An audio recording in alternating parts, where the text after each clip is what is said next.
Muy bien. Olis. Estamos aquí para hacer una pequeña introducción del video que van a ver. Em, y bueno, nada, para hacer el cuento corto, básicamente lo que vamos a conversar en este video con José Olid tiene mucho que ver con nuestras posiciones frente al hecho de ser psicólogos y además ser psicólogos que trabajan desde una perspectiva conductual contextual En Venezuela. en Venezuela. Muy bien. Que es el país en el que nosotros nos encontramos, en el que hacemos vida. Si es la primera vez que nos ves, hola, mucho gusto. Nosotros somos Ética, somos Francis y Ricardo. Ambos somos psicólogos venezolanos con al menos 5 años de experiencia en el área del trabajo clínico. Desde el 2021 creamos Ética, que es un espacio para otros psicólogos que quieran formarse y trabajar desde la perspectiva conductual contextual y la perspectiva basada en ciencia de la psicología. Eh, si no sabes nada sobre psicología basada en ciencia, también eres completamente bienvenido. Este espacio es un espacio para psicólogos en general que estén interesados en aprender un poquito más.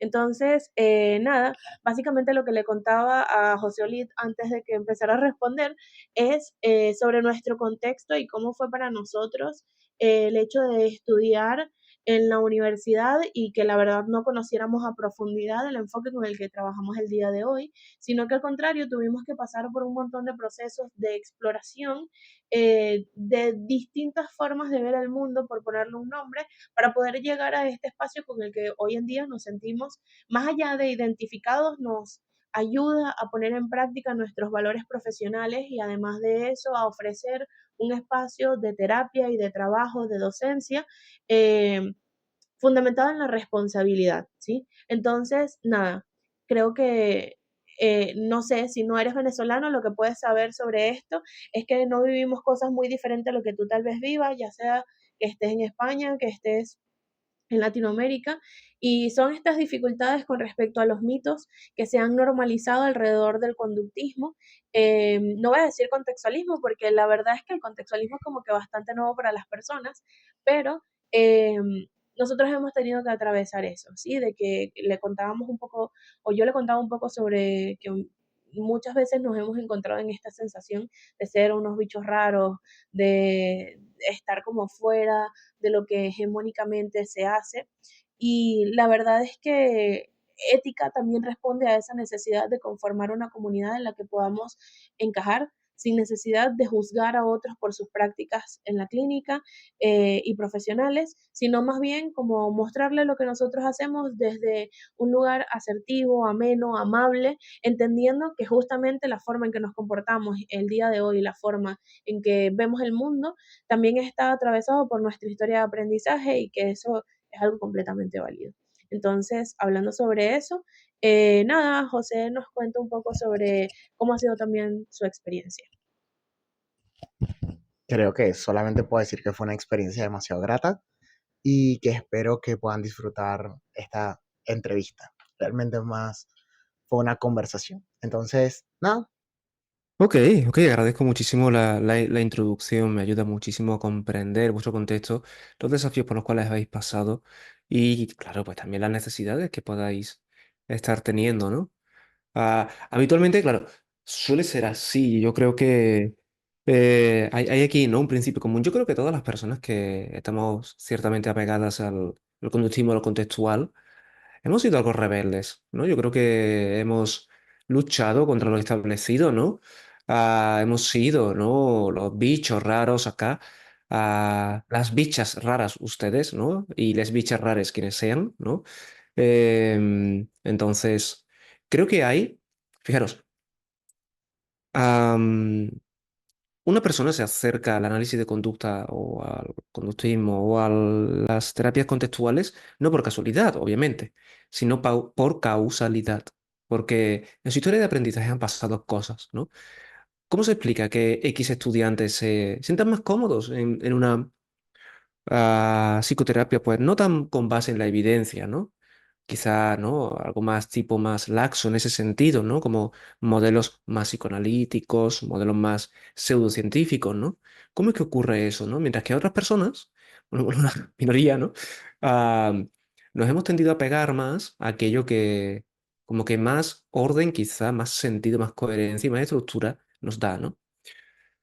Y yo creo que esto es importante. y que lo analicemos, ¿no? Porque yo como persona, fijaros, yo antes de ser un terapeuta contextual, trato de ser una persona que ve el mundo contextualmente. De manera que la psicoterapia contextual me importa cero, ¿ok? Y esto es importante, ¿vale? No me importa la psicoterapia contextual. Lo que me importa es procedimientos y desarrollos que sean compatibles con mi forma de ver el mundo. Mi forma de ver el mundo es una forma en la cual las cosas no pasan porque sí, no hay azar puro, ¿no? Sino que la cosa pasa por la influencia de aquello que pasó antes y de lo que está pasando aquí y ahora, ¿sí? Y no tanto por causas orgánicas, aunque lo orgánico importa e impacta, claro que sí, ¿sí? Sino por las cosas que ocurren fuera. Entonces yo, cuando una persona me dice, José, eres un mal profesional, yo digo, anda, ¿qué habrá pasado en la vida de esta persona para que me diga aquí ahora mismo esto? ¿Y qué le estará motivando? ¿Cuál será su objetivo en este momento, ¿no? ¿Me lo dice delante de otras personas o me lo dice en privado? ¿Me lo dice por redes sociales o me lo dice en persona? Ay, qué interesante. Entonces yo voy a hablar con esa persona quizás si me interesa, ¿no? Y voy a intentar ver, oye, cuéntame, quiero saber más, ¿por qué dice que soy un buen profesional? Cuéntame, ¿no? O igual si me pilla cansado le digo, vete a la chingada, ¿no? Déjame en paz, ¿no? ¿Quién sabe? ¿No? Pero en cualquier caso, voy a tratar de no quedarme sin más con el contenido y hacerme preguntas sobre cómo ha llegado esto aquí. Y yo creo que esta es la pregunta fundamental, ¿no? Em, con esto lo que quiero decir es que habitualmente en la sociedad no estamos acostumbrados, creo yo, no es frecuente, pero porque tampoco es muy premiado, ¿eh? Yo paseo por la calle y veo un puesto de, no sé, de taquitos, ahora que he estado en México, ¿no? Y yo digo, me apetece un taco, lo voy a comprar. Y ya, ¿no? Ey, pero espera, ¿qué impacto está teniendo eso en la economía de esa persona en general? ¿A cuánto está el taco? ¿Me lo vende a qué? ¿A 5 pesos, 10 pesos? No lo sé. ¿Dónde lo estoy comprando? Ok, este es un precio que yo considero que es adecuado. ¿Cuántas personas le pagarán? ¿Cuál es mi disposición en este sentido económica? ¿Le puedo pagar algo más? ¿Qué pasaría si le pagas algo más? ¿Eso estaría bien? ¿No estaría bien? O entro a Zara, sí, a una tienda de ropa así, ¿no? Como muy hegemónica, ¿no? Del grupo Inditex, ¿no? Que es un grupo que hace la ropa, ¿no? En fin, por ahí, ¿no? Entonces digo, mira, me gusta esta playera, me la voy a comprar. Pero ahora yo digo, espera, ¿los materiales de Zara, de dónde salen? ¿Quién hace la ropa? ¿Quién la manufactura? Los trabajadores de Zara, ¿en qué condiciones están? El jefazo de Zara, ¿cuánto cobra? ¿Qué política de empresa tienen? ¿En qué escándalos se ha podido ver? ¿En qué invierte? Entonces, al final me voy haciendo estas preguntas sobre el mundo que me rodea, ¿no? No siempre, no voy a mentir, ¿eh? Estoy súper cansado de hacer. No estoy todo el rato igual, ¿eh? A veces simplemente me compro un perrito caliente y ya, ¿no? Eh, pero el punto es, ¿qué ha pasado en nuestra historia para que nos interesemos de una forma más amplia y más a la raíz, ¿no? El conductismo radical, ¿no? De ahí viene, ¿no? Para que optemos por un modelo de psicoterapia y no por otro, ¿no? Esto también me ayuda a ser flexible y amable con la gente que no hace las cosas como yo la hago. Entonces, los psicoanalistas no son seres malvados que carecen de corazón y de cerebro, ¿sí? Aunque muchas veces estemos tentados de pensarlo, ¿ok? Pero no realmente, sino que, bueno, ¿qué ha pasado en su vida para que prefieran elegir esa corriente o esa indeterminación, ¿no? O ese todo vale, da igual, ¿no? En fin, con esto lo que quiero decir es que creo que es importante, ¿no? Que comprendamos y que pongamos las cosas en contexto. Me he enrollado un mogollón, ¿eh? No sé si tiene sentido, ¿eh? Igual aquí estoy soltando aquí un rollo. Pero Al contrario, creo que eso que dices ahorita de como irse cuestionando cosas con respecto al mundo que le rodea, em, para que tengas una idea, cuando nosotros estábamos en la universidad, ambos estudiamos juntos en algún momento, y cuando vimos psicoanálisis, empezamos a ver un montón de cosas que eran súper atractivas para nosotros, ¿sabes? Y nos gustaban un montón. Y literalmente pasábamos horas, pero horas. Era absurdo el nivel de horas que pasábamos hablando sobre nuestras cosas. En algún momento, en ese momento no éramos novios, éramos amigos, y llegamos a vivir juntos en la misma residencia y nos despertábamos en la mañana muy temprano. Ayer recordamos esto, que nos despertábamos muy temprano, hacíamos café y nos sentábamos a fumarnos un cigarro y hablar del sueño que habíamos tenido hasta esa ese noche. momento, y ambos estábamos mutuamente interpretándonos una cosa absurda, pero que para nosotros en ese momento era que si lo mejor del mundo, ¿sabes? Porque creo que, y esto es algo que Ricardo y yo hemos hablado a través del tiempo, el psicoanálisis en ese momento fue un lenguaje que nos ayudó a comprender cosas que nos estaban pasando, ¿sabes? Como a ponerle Ujú, palabras a lo que nosotros veíamos del mundo. Y sin embargo, creo que lo que hizo que generáramos una distancia también, al menos desde mi proceso profesional, por así decirlo, fue el hecho de no encontrar cómo trabajar con esto a nivel práctico y que respondiera también a mis valores como profesional. Y yo pasé por todo este proceso como de explorar, como de ver que en dónde estoy con todo esto, y creo que justamente el encontrar las terapias contextuales y verlo desde esta perspectiva del conductismo me ha generado otra vez estas mismas preguntas y estas mismas respuestas que antes había vivido con esto del psicoanálisis. Y eso para mí es súper reforzante, es el hecho de, ok, puedo tener una conversación sobre esto, podemos hablar cosas sobre esto, tienes que aprender un idioma.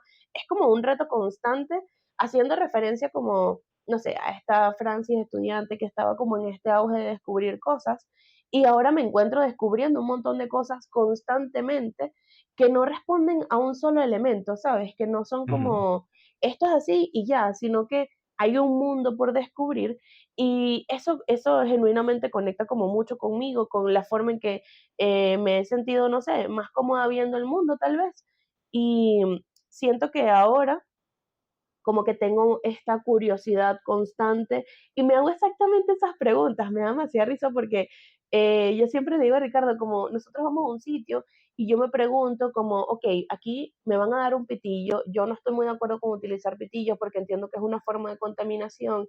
Sin embargo, ¿qué tendría que hacer yo para que este pitillo no fuera contaminante? Porque es que aunque yo no lo use, igualmente lo van a botar y esto va a seguir siendo basura. Entonces, claro, la única forma de que este pitillo, ¿sabes? Es como todo el tiempo estar pensando en esto, o tal vez no todo el tiempo, pero sí hay momentos en donde este cuestionamiento se ha vuelto como, no sé, tal vez una forma de yo relacionarme conmigo, con el mundo, con la forma en que entiendo las cosas que pasan a mi alrededor. Y más allá de eso, creo que me ha ayudado también mucho a ser más sensible y compasiva conmigo misma, Ujú. y con las personas que acompaño en terapia, porque es como las personas usualmente vienen a terapia esperando que uno les diga como, eso está muy mal, no tenías que haber hecho eso, no tenías que haber hablado con tu ex de nuevo, tenías que haberlo bloqueado y no haberlo visto más nunca, porque así es que se supera una relación. Y luego estoy yo que les digo como, bueno, está bien, ahora veamos qué pasa con esto de que le hayas enviado un mensaje hoy en la mañana porque no te aguantaste. Veamos qué pasa con esto de que haya sucedido esta interacción. Incluso las personas de alguna forma lo verbalizan y no es como por halagarme ni nada por el estilo, sino que ver esa diferencia para mí hace una gran diferencia, Ujú. no como en el trabajo y ya, sino como en la forma que nos relacionamos con el mundo tal vez. Sí, Entonces creo que hace todo el sentido del mundo lo que acabas de decir. Yo comparto completamente eso. Creo que quería comentar esto porque sabía que tal vez se me iba a pasar o no, porque es importante, pero para mí es muy simbólico, por ejemplo, el hecho de tenerte en esta entrevista, esta conversación, porque es como la primera entrevista que vamos a subir al canal de YouTube, y yo siempre le contaba a Francis que la primera persona que yo escuché en la vida hablando sobre contextualismo fue a ti. Fue impresionante. Un día estaba como surfeando, creo que había comentado esto en una de las clases que he visto contigo, estaba como surfeando en internet y viendo cosas. En ese momento yo también me sentía como muy cercano al psicoanálisis y me encantaba toda esta propuesta que se veía como un poco revolucionaria, por así decirlo, a lo que otras corrientes decían. Y no tenía una relación muy buena con el análisis de conducta. Entonces, un día estuve como revisando cosas en internet, leyendo en Wikipedia, cuando uno da un enlace y va a otro artículo y un enlace y va a otro artículo. Y en ese tiempo caí en el tema de buscar el tema sobre evidencia. Es un tema que a mí siempre me ha interesado, y justamente en una de tus clases, eh, como que mencionaste algo sobre poner también en cuestionamiento qué entendemos como evidencia también desde nuestros modelos y todo Mm. eso, y es algo que me gustaría como preguntar, pero como concluyendo esta idea, llegué al tema de las terapias basadas en evidencia y en Wikipedia mencionan justamente el tema de terapias contextuales. Me quedé así como nunca había escuchado sobre terapias contextuales, yo estaba ya había salido de la universidad y no había escuchado nada de terapias contextuales. Escribí terapias contextuales en Google y me encanta que habías registrado justamente el dominio. Entonces fue lo primero que me salió, le di y lo primero que a la primera persona que escuché en mi vida hablando sobre terapias contextuales fue a ti. Entonces empecé a buscar todo lo que tú hacías. Yo en ese momento pensé como esta persona creó esto, porque es que no, no sabía nada sobre eso. Entonces empecé a ver todos tus videos en YouTube, en Facebook, cosas, entrevistas, y de repente empezaste a hablar sobre otras personas. Y yo, ¿quiénes son estas personas que él habla? Empecé a buscar y ahí fue donde como que descubrí todo esto y para mí es como muy simbólico que la primera persona de quien supe de terapias contextuales sea como el primer video que subamos en YouTube, eso me encanta. Entonces, Qué en bueno. esa línea, sinceramente, me gustaría saber cómo, primero, cómo llegaste tú a las terapias contextuales. Me gusta eso. Buena pregunta. Vale, pues, ¿cómo llegué yo a las terapias contextuales?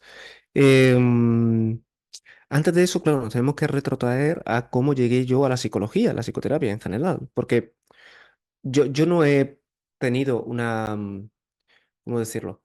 No he pasado de ser terapeuta cognitivo-conductual a terapeuta contextual, sino que cuando yo empecé a ejercer, hace ya casi unos no sé si 12, 13 años, no recuerdo, em, ya empezaba con las terapias contextuales como tal, ¿no? A ver, yo estudio psicología por control aversivo. Sí, esto es importante, ¿vale? Esto es importante que se sepa. A mí la psicología no me importaba un pepino. No sé si a día de hoy puedo decir que me importa demasiado, pero bueno. Pero en su momento yo tan solo quería salir de casa. Yo nací en Córdoba, en una ciudad al sur de España, em, y en Córdoba no había facultad de psicología, ¿no? Entonces, ¿qué pasa? Mi situación con mi familia, con la familia, ¿no? Con mis dos padres, ¿no? Mi padre y mi madre.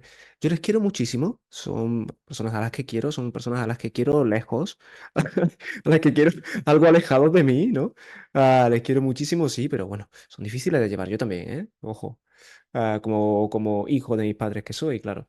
Ah, entonces, bueno, la relación era terrible, era terrible, mis 17 años, ¿no? Entre ellos, entre yo con ellos, en fin, terrible todo. Entonces, yo quería salir de ahí, yo estaba ya harto. Yo quería, yo quería salir. Y vi la excusa perfecta en decir, no, es que la carrera ¿qué carrera que yo estudiara? Pues, ¿cuál está fuera de aquí? Psicología es una, y es asequible en cuanto a los requisitos académicos, ¿no? Para acceder. Pues psicología, esta misma. Apliqué a psicología y me vine para Málaga, ¿sí? Y en Málaga, que es donde llevo residiendo desde entonces. Entonces yo empecé a estudiar psicología por azar, realmente, bueno, no por azar, sino por control aversivo realmente, pero no por vocación. Y yo empecé a estudiar y continué estudiando, ¿no? Y honestamente, no me resultaba muy interesante. De hecho, os confieso que apenas iba a clase.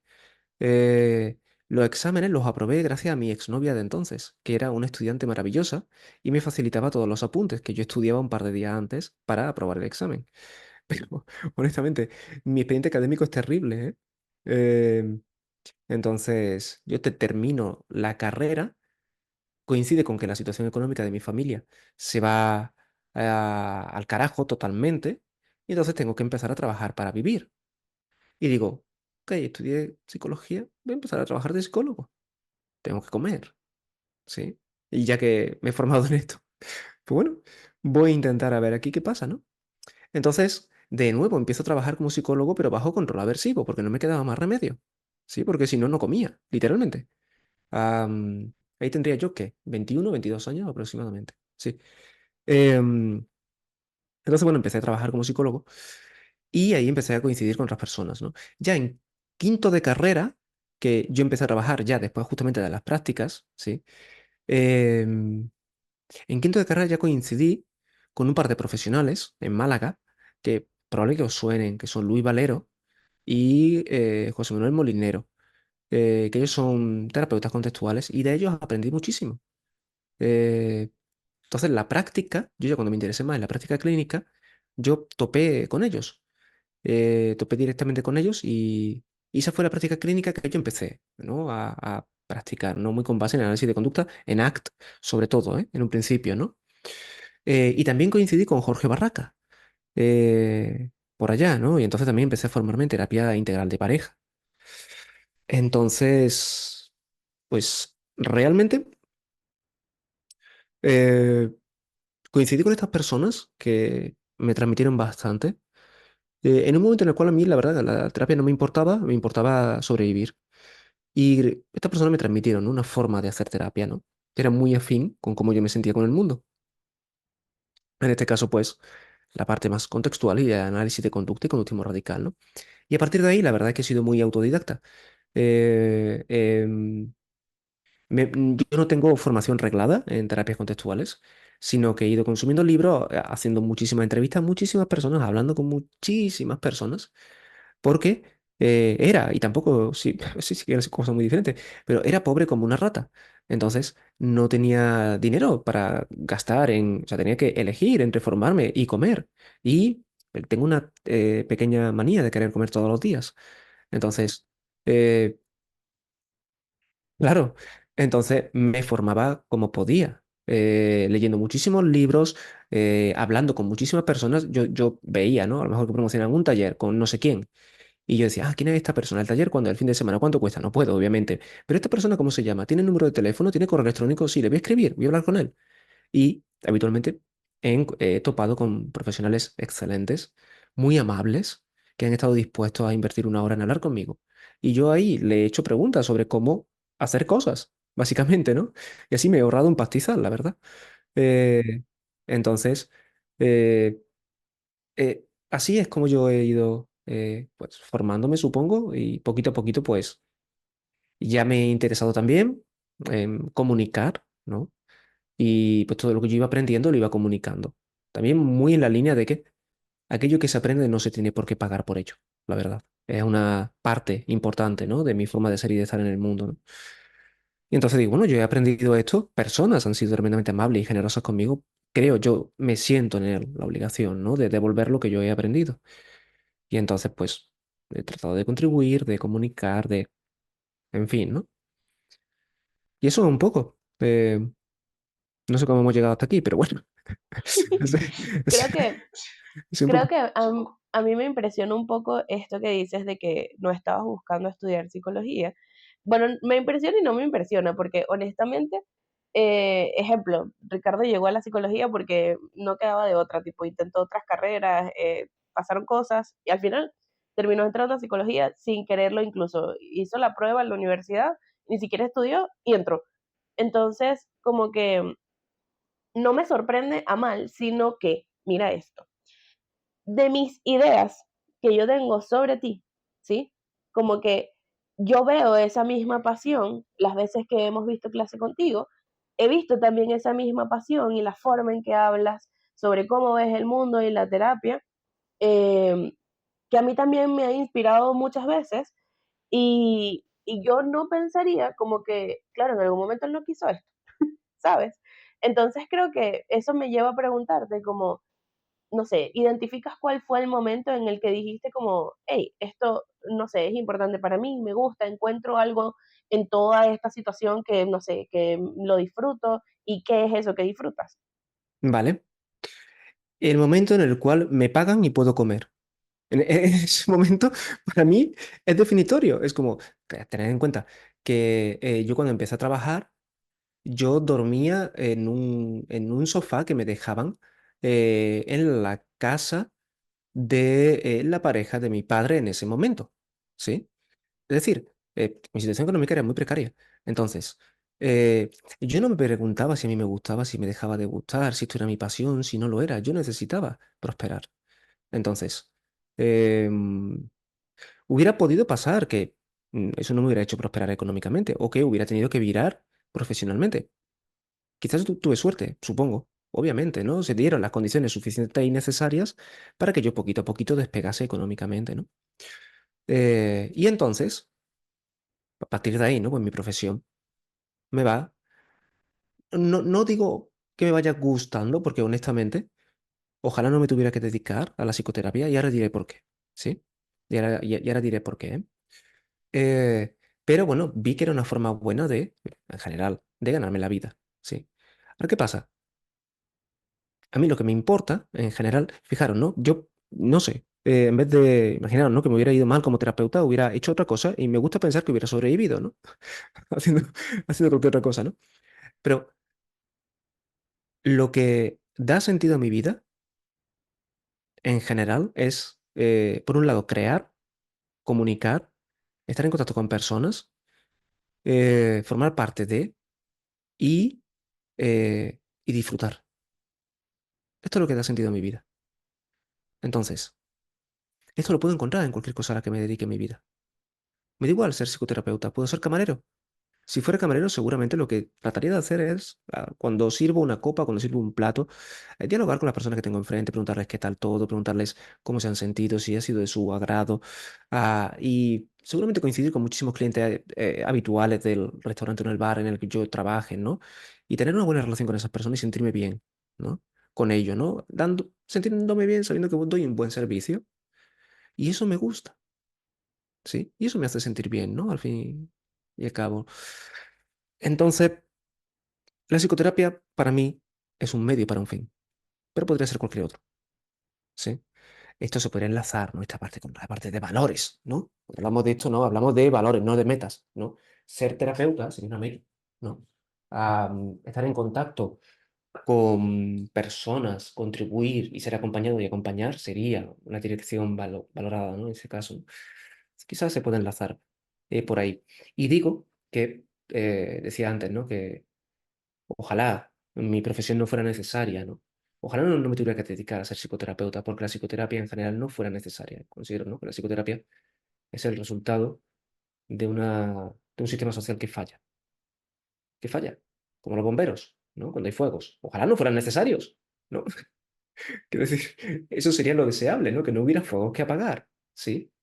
Entonces creo que nuestra profesión es el síntoma de un fracaso social. Y eso es triste. Y ojalá no fuera necesario, ¿no? Es por eso, ¿no? Lo decía. ¿Eh? No es una persona que está sufriendo psicológicamente es terrible que tenga que pagarnos a nosotros. Es el Estado quien tendría que proteger a esas personas. Y es el Estado quien tendría que protegernos. Entonces, pues, ese es un problema. Creo que sinceramente me hace sentir un alivio tremendo escucharte porque aquí en Venezuela como que la salida lógica luego de graduarse es hacer psicoterapia y hacer psicoterapia en práctica privada.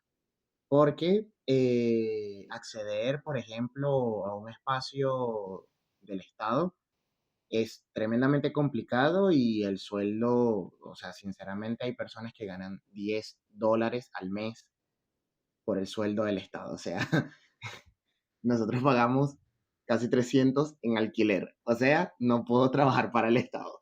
Entonces, ¿qué pasa? La mayoría de personas, o es lo normal, es tanto así que es lo que se habla en las universidades, cuando salgan ustedes de aquí y hagan consulta, como que todo está enfocado en la práctica clínica.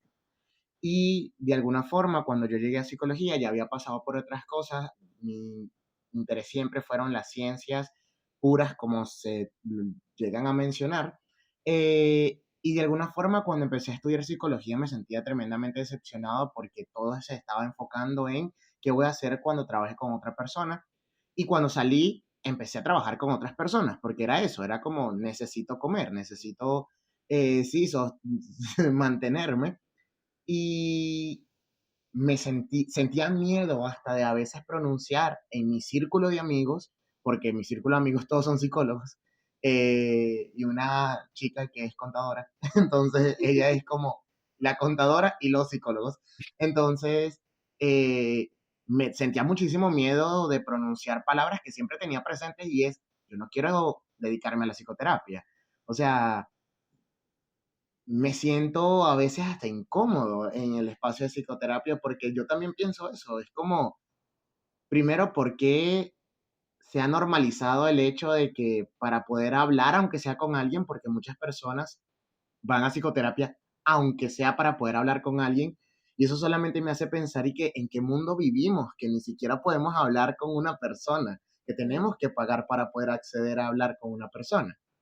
Y otra cosa es que yo siempre me quise dedicar fue a la investigación, pero claramente dedicarse a la investigación en Venezuela es pagar para poder investigar, ni siquiera que te paguen por investigar, sino pagar para investigar. Ujú. Entonces, el último año me he dedicado casi que a pasar consultas para obtener dinero para poder pagar, para poder investigar y hacer como un equilibrio entre lo que tengo y necesito hacer no tengo como una obligación, sino como una supervivencia que hacer y lo que quiero hacer, entonces es como este equilibrio tremendamente complicado. Y una de las cosas que justamente me acercó al tema de la investigación fue ver algunas de tus investigaciones, ver que de alguna forma eran accesibles, porque muchas investigaciones que veía eran como, ¿cuánto dinero se necesita para hacer esto? Porque, no sé, veía investigaciones que se publican en Estados Unidos, que hablan sobre, no, le dimos un pequeño incentivo a las personas que participaron de $50, participaron 2.500 personas y yo sacaba cuentas y decía, con eso me compro un apartamento aquí, no puedo dar ese incentivo. Entonces, esas cosas, escucharte hablar sobre eso me hace sentir como acompañado en el mundo y para mí eso es tremendamente importante porque es eso de que estás mencionando cosas con las que creo que podemos conectar muchísimo. Aquí también nosotros hemos tenido muchísimas veces que decidir no hacer una formación que teníamos muchísimas ganas de hacer porque era la formación o el alquiler. Entonces son ese tipo de cosas que, por ejemplo, nosotros tratamos de como llevar a nuestros espacios, tratar de hacerlos lo más accesible posible, entendiendo que también necesitamos comer, tratando de todos los espacios gratuitos que podamos ofrecerlo. Es como esta idea entre hacer un equilibrio entre las necesidades y lo que queremos hacer. Y creo que me hace sentir eso, muy acompañado el hecho de que menciones como que también pasaste por esas cosas, porque sinceramente, y tal vez esto viene desde un prejuicio, yo pensaba que, no sé, tengo esta idea de las personas, por ejemplo, que se forman en España, es como, claro, ellos se les hace sencillo, estudian, sacan un máster, hacen todas las formaciones que quieren, y es como, porque casi siempre eso es lo que se ve. Entonces, creo que ver esta otra historia, ver esta otra realidad, me hace otra vez poner los pies en el piso y es como, no, bueno, hay personas que pueden vivir estas dificultades, no importa en qué país, no importa en qué contexto. Estas dificultades no son de un contexto en general, sino de la persona, otra vez poniendo a la persona en el centro. Y eso me hizo reflexionar ahorita. Sí, claro. Habitualmente sí que es cierto, ¿no? Que yo creo que la mayor parte de mis compañeros han podido tener un respaldo económico, ¿no? Que es un poco lo deseable, ¿no? Ah, pero claro, hay casos en los que eso no ocurre, ¿no? En lo que, claro, si tú tienes un respaldo económico, no te tienes que estar preocupando por pagar el alquiler ni por la comida, ostras, pues tienes más tiempo, más cosas, más, en fin, ¿no? Y los recursos, y tienes más calma, ¿no? Para no ir deprisa, ¿no? Porque no te hace falta, te puedes tomar el tiempo que necesites, ¿no? Entonces, bueno, tampoco yo sé yo si soy demasiado bueno, ¿eh? Pero bueno, en última instancia, ¿no? Yo creo que eso también genera otra serie de dificultades, ¿no? Pero, pero claro, el contexto, todo lo que nos rodea nos influye y nos determina, obvio. Ujú. Mm. Creo que me gustaría saber qué estás haciendo en este momento, como, no sé, en general, en tu vida, en relación a lo profesional, en relación a la vida. Pues ahora mismo me encuentro en un momento en general en el cual intento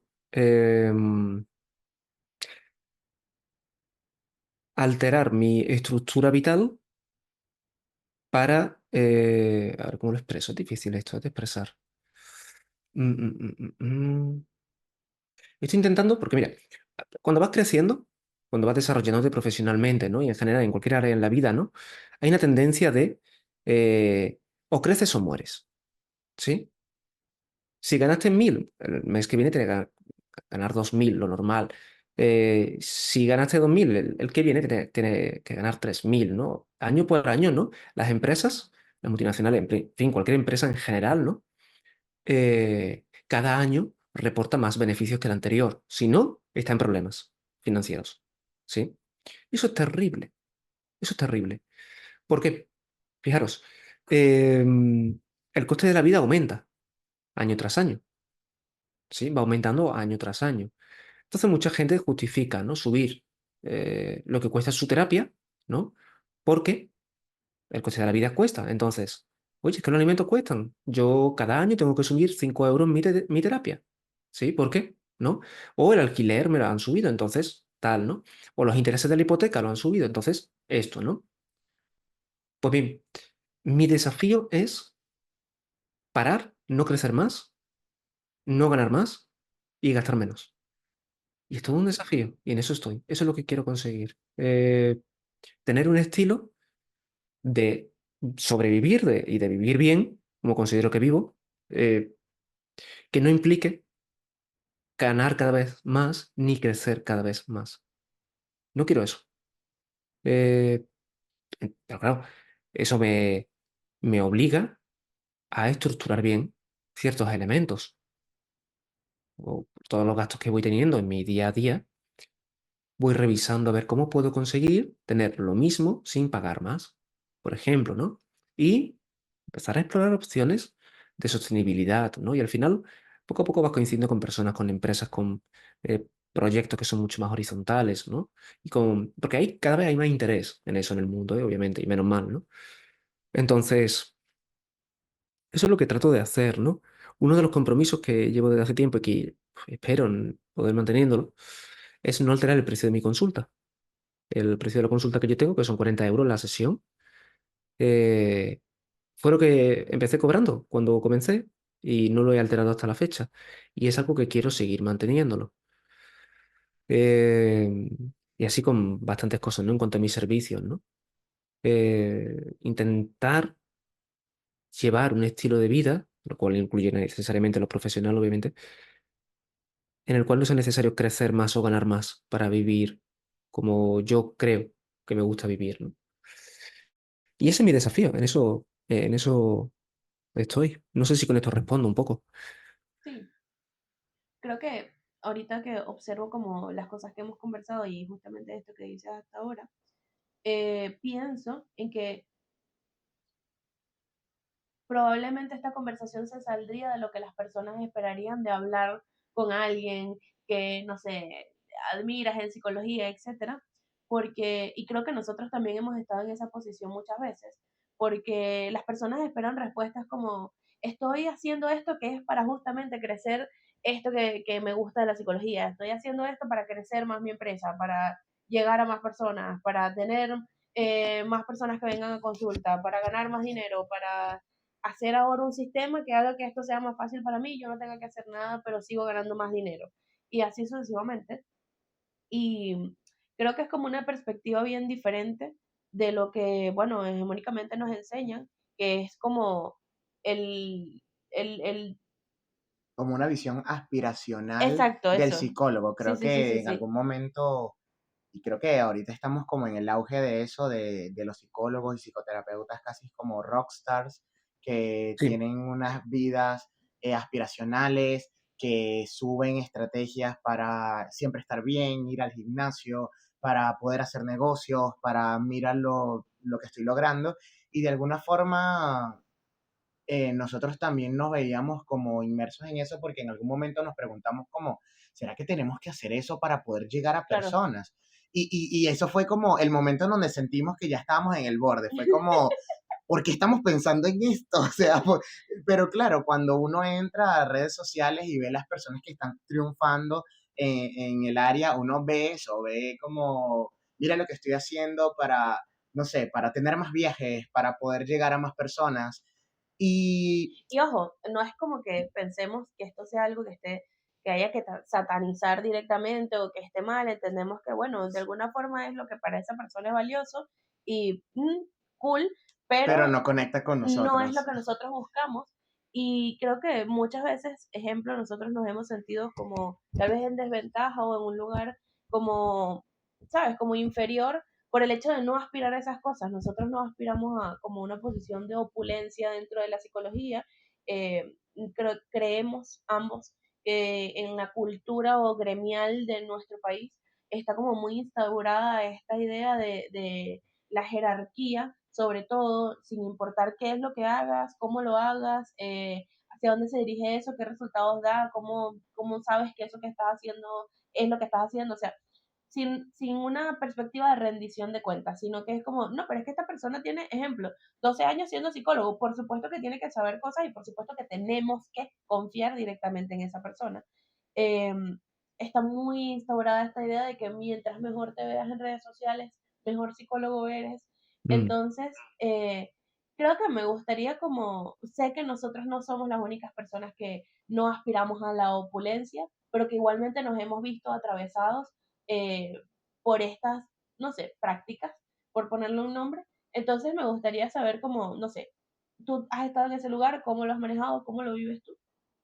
Sí, sí, sí, sí. Yo creo que es un desafío, porque las personas tienen expectativas. Entonces vas creciendo, te vas desarrollando, ¿no? Y se van poniendo expectativas sobre ti, ¿no? Entonces, y van mirando también, ¿no? A personas que también se van desarrollando, ¿no? Y van viendo cómo se van haciendo las cosas, ¿no? Pero de nuevo, si aplicamos ciertos análisis, yo creo que llega un momento en el que te das cuenta de que para avanzar, para seguir avanzando y para seguir creciendo, tienes que dejar cosas atrás. El tiempo es limitado. Uno no puede hacer de todo en la vida. Y la única forma de hacer de todo es que no lo hagas tú, sino que lo hagan otras personas. Pero si lo hacen otras personas, ¿por qué te llevas el mérito tú? ¿No? Entonces, em, llega un momento en el que tienes ciertas elecciones que tomar, ¿no? Luego, cuando tuvimos el proyecto de terapiascontextuales.com, ¿no? Tuvimos gente trabajando, gente a mi cargo. Yo desarrollaba ahí un papel de director, ¿no? Y llega un momento en el cual, para crecer, para seguir creciendo, para, en fin, ¿no? Seguir teniendo visibilidad, ¿no? Ya tienes que ganar 7 veces más, ¿no? De lo que estás ganando. Entonces tienes que invertir más, tienes que empezar a pagarle, un ejemplo, ¿no? Un pastizal en promoción a Facebook, a no sé qué, a no sé cuánto, ¿no? Tienes que subir los precios, tienes que utilizar una estrategia de comunicación muy agresivas.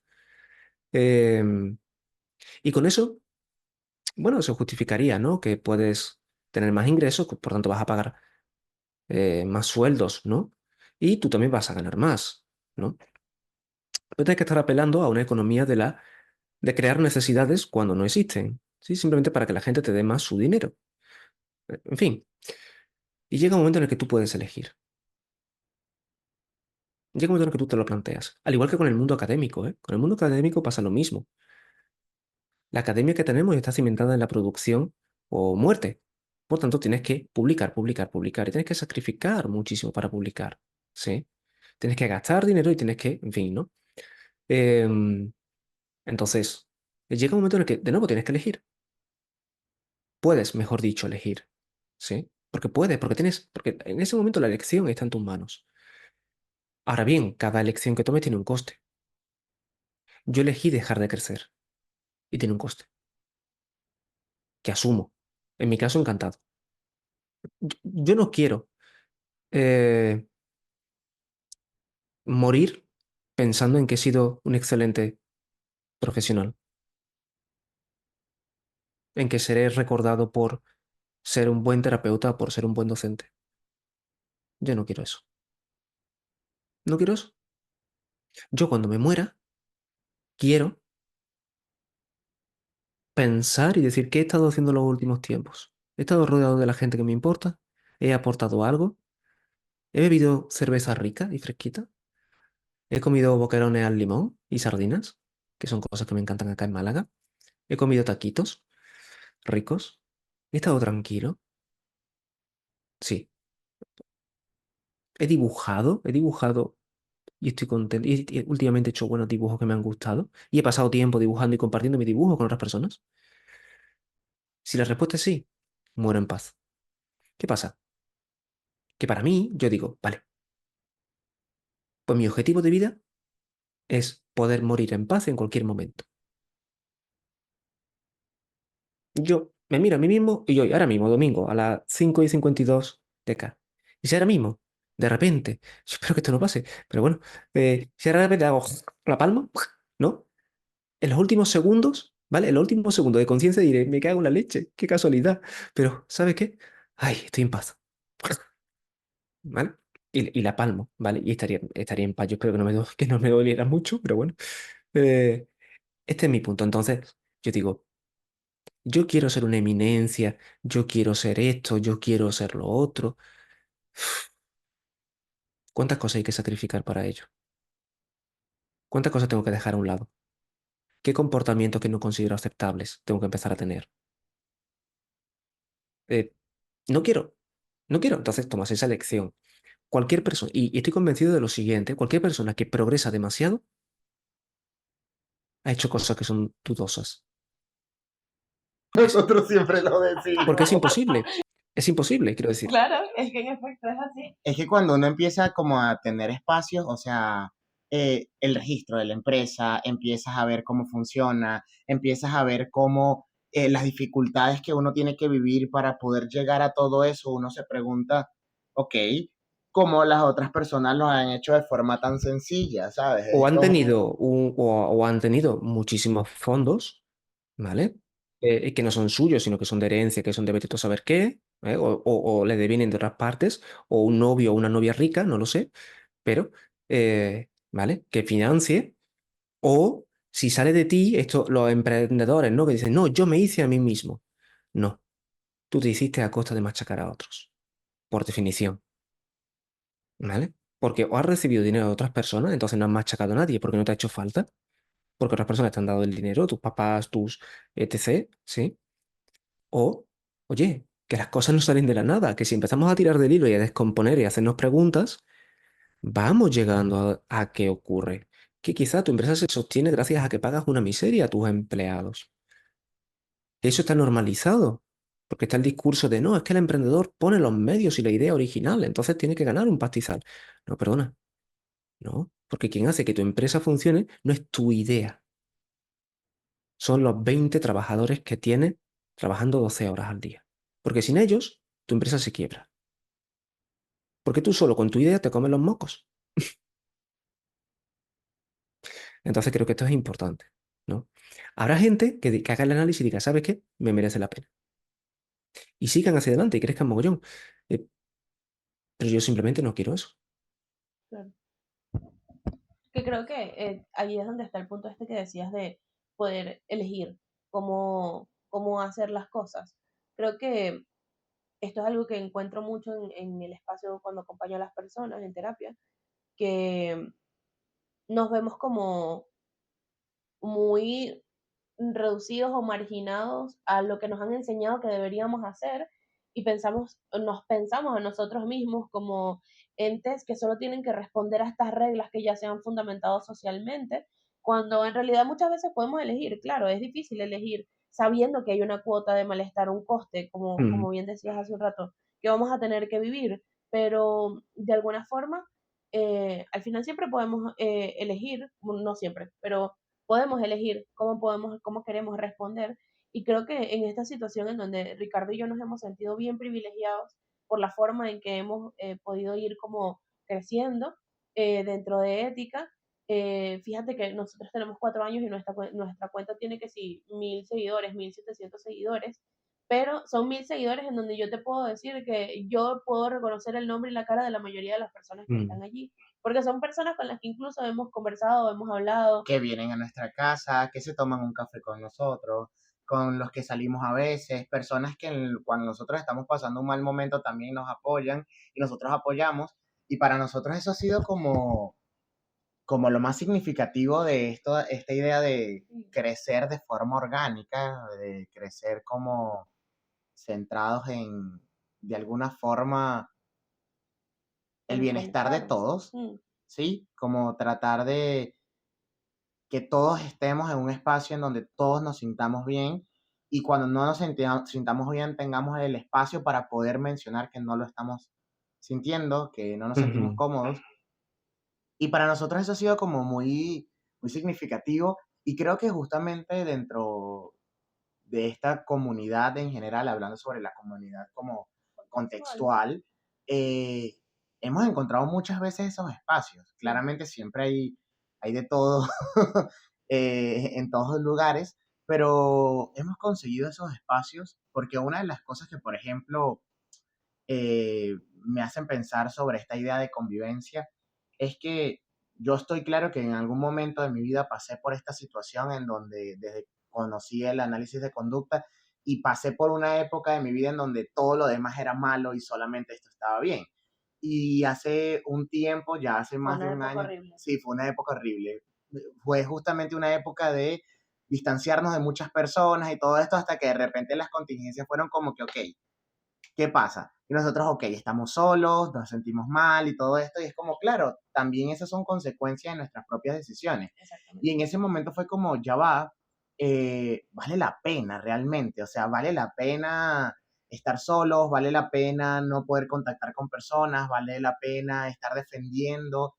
Y en ese momento, cuando empezamos a crear ética, fue una de las primeras normas que nos pusimos. Fue como en algún momento en una conferencia de Carmen Luciano, yo escuché una frase, o una entrevista en YouTube, escuché una frase que ella dijo que me llamó muchísimo la atención, que era, no tenemos que centrarnos en demostrar por qué lo de los otros no funciona, sino hablar de las cosas que funcionan que nosotros hacemos. ujú, Y para mí eso fue como un clic, fue como, ok, por aquí quiero que se dirija el proyecto que en ese momento llevábamos, como yo no quiero estar poniendo un post de esto no funciona y te explico por qué, sino mira ujú. lo que nosotros hacemos, esto es lo que nosotros hacemos, esto es lo que nosotros, con lo que nosotros compartimos, ¿Qué es lo que nos ha qué es lo que ayudado? nos ha ayudado, cómo hemos conectado con esto, cómo nos ha funcionado más allá de un espacio de consulta, porque es esta idea de claro, no es ver el mundo desde el hecho de que soy terapeuta contextual, pero sí verlo de una forma contextual. Y de verlo de una forma contextual me ha ayudado a, si una persona no comparte mis ideas es porque no ha tenido mi historia de aprendizaje. Y no puedo juzgar a la persona por vivir otras contingencias, no puedo juzgar a la persona por vivir otras cosas que han permitido conectar con algo más. Tal vez puedo compartir lo que hago, pero es esta idea que de alguna forma como que sentía en algún momento cuando inicié como que si las personas no están haciendo lo que yo hago, entonces están mal. Entonces, con esa idea, me gustaría preguntarte, ¿cómo te relacionas tú con otras personas que, por ejemplo, no trabajan o no ven tal vez el mundo desde este lugar del contextualismo o no trabajan con terapias contextuales? ¿Cómo te relacionas tú con esas personas? ¿Y qué podrías tal vez hacer como una pequeña recomendación a las personas que también pasan por esta situación de el conductismo es la única verdad? Vale, vale, vale. Voy a contestar esta pregunta y ya me tendré que desconectar porque tengo que seguir limpiando la casa y tengo todavía ropa que doblar y en fin, que hacer que no me apetece más quedarme aquí charlando con ustedes, sí, pero debo hacerlo. Entonces, em, y esto es importante, lo digo porque es importante, porque habitualmente cuando em, tenemos este tipo de quehaceres, ¿no? Muchas veces se justifica que el hombre renuncia a estos quehaceres porque tiene trabajo, ¿no? O porque tiene cosas más importantes que hacer, ¿no? Y yo creo que esta es otra de las cosas, ¿no? Que también es súper relevante, ¿no? La cuestión de género, ¿no? La cuestión de lo cotidiano y lo doméstico, ¿no? Que habitualmente se dejan absolutamente descuidados, ¿no? Eh, entonces, pues, no me puedo quedar mucho más tiempo. Pero bueno, voy a contestar esta pregunta. Para mí algo fundamental y es lo siguiente. Yo pienso que nadie es imbécil, de entrada. Sí. Yo- Pero, ojo, y digo que lo pienso, ojo, no porque me resulte fácil pensarlo, no. Me esfuerzo en pensarlo, ¿ok? Me esfuerzo, me lo tengo que recordar muchísimas veces porque veo que alguien, ahora, no, ahora por ejemplo, ¿no? Que está toda esta parte de Trump, de Elon Musk, todo esto, ¿no? Y personas que apoyan, ¿no? Y yo pienso, Bueno, aquí se pueden decir tacos en la entrevista. ¿Se Sí, Sí, puede? sí, sí, se ¿Sí? puede. Ok. Sí. Digo, no vaya que después tengáis problemas por lo que sea. Digo, pero será imbécil, ¿cómo está diciendo que apoya a Elon Musk? Si Elon Musk lo que quiere es quitar la sanidad pública, si lo que quiere es, ¿no sabe que se está pegando un tiro en el pie, el capullo? ¿Cómo puede no apoyar, ¿no? Y entonces, claro, una parte de mí dice, es imbécil, se merece que gane Musk y que le quite todos los derechos y que le joda, ¿sí? Eh, se lo merece. Pero después digo, espera, espera, espera. A ver, ¿qué sentido tiene que esta persona desee eso? Y entonces digo, vale, ¿qué aporta a hacer este análisis acá, ¿no? Musk y Trump, ¿no? Y la extrema derecha, ¿no? Y la misoginia, ¿no? Y los incels y todo esto, ¿no? ¿Qué aporta? Porque hay algo súper claro. Aportan algo a alguien. A la población, estos mensajes de odio, ¿sí? Le aportan algo. Le satisface a esas personas, a las personas que lo reciben, la población, satisface algún tipo de necesidad, de alguna forma. Pero las personas somos imbéciles. No somos imbéciles, tenemos necesidades. ¿Sí? Entonces, si yo consumo ese tipo de contenido en el cual una persona está todo el rato insultando y culpando a los inmigrantes, ¿qué me aporta eso? Sensación de comunidad, sensación de seguridad, sensación de protección. Por fin alguien va a hacer algo para que yo tenga un trabajo, ¿no? Poner la causa fuera en vez de dentro, ¿no? En fin, da un conjunto, ¿no? de cosas que a lo mejor otros comunicadores o otras filosofías o tal quizás no han sabido transmitir de alguna u otra forma, no lo sé, ¿no? La izquierda, ¿no? En este caso, la izquierda o las izquierdas, ¿no? Entonces, creo que es importante que se pueda ver qué están obteniendo estas personas, ¿no? ¿Por qué defiende eso? Y eso a mí me ayuda a comprender y me ayuda a bajar mi propio nivel de agresividad, mi propio nivel de aversividad hacia lo diferente, aunque sea algo que rechace. Ojo, mi elección va a seguir siendo, voy a intentar no relacionarme contigo, ¿sí? Ahora, no desde el rechazo hacia quien tú eres, no desde eso, sino desde la preferencia por lo que yo defiendo y el amor que yo le tengo a aquello en lo que yo creo. Entonces, como yo amo unas cosas que son diferentes a ti, no tengo tiempo ni energía para ello. Pero no es que te odie, no es que no te comprenda, es que tengo que elegir. Y si hay puntos de unión mínima, porque casi siempre los hay, ¿eh? Esto es importante, casi siempre los hay, ¿eh? Voy a estar dispuesto a hablar. Voy a estar dispuesto a hablar. Voy a estar dispuesto a, oye, parece ser que tanto tú como yo queremos vivir mejor. Ok, estamos de acuerdo en que el mundo no es un lugar muy bueno. Estamos de acuerdo en eso. ¿Vale? Vale, ya las causas son diferentes, ¿no? Pero oye, quizá haya un diálogo y puntos en común y concesiones que se puedan hacer, ¿no? Entonces, ver un poco las cosas de esa forma a mí me ayuda. También, porque es lo que decís, no es agradable estar siempre enfadado con el mundo. No, aunque haya muchas razones, porque las hay, de verdad que las hay. Es decir, estaría súper justificado estar enfadado con el mundo en el que vivimos. El mundo, honestamente, pienso que es una mierda. Ah, pero no puedo estar todo el rato recordando que el mundo es una mierda. ¿Sí? No puedo estar recordando todo el rato que el capitalismo es el problema de todos los males, aunque sea verdad. Pero necesito beber agua. ¿Sí? No voy a dejar de beber agua porque capitalismo. ¿Sí? No, es que con el capitalismo. No, oye, necesito estar hidratado, ¿vale? Para sobrevivir y para seguir en mi parcelita intentando que las cosas vayan un poquito mejor. Eh, entonces, muchas veces se puede experimentar, ¿no? Como una traición, ¿no? Decir, pero ¿cómo estás tranquilo con lo que está pasando en el mundo, ¿no? ¿Cómo es que no estás luchando siempre? Esto es importante en el activismo, también es importante que se sepa, ¿no? Eh, hay que saber manejar los tiempos y los esfuerzos, porque el activismo más útil es que es el que se mantiene en el tiempo. Entonces, no te puedes quemar y no puedes estar siempre luchando. Tienes que saber elegir tus luchas, tus tiempos y tus momentos. Y no eres un traidor por comprar en Zara una cosa al año, ¿ok? Y no eres, ahora, ¿no? En el feminismo, ¿no? Que también los feminismos, ¿no?